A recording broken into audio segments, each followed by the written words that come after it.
what do we want to be great at? And so for us, we have some strategies that are very niche specific.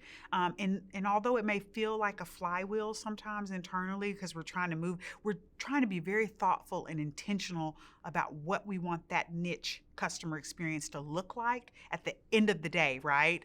Which that day always is changing, and it never kind of gets to the end of the day. It always feels like the morning of that day, but you're constantly doing that. And so my leadership, that we're constantly kind of serving as a sounding board, and we have internal groups and committees that we meet, and we're kind of a little bit of throwing spaghetti at the wall, which that's not that's probably not a good idea of what it's like. It's a lot of work to kind of go through that, but you're vetting out different things kind of aligned to, what do we want the customer experience to be like? What do we want that to look like even for Extraco?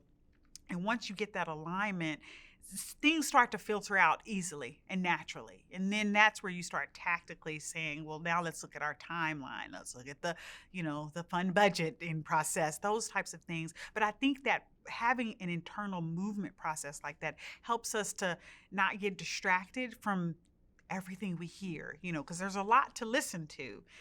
But I think that helps us to focus more.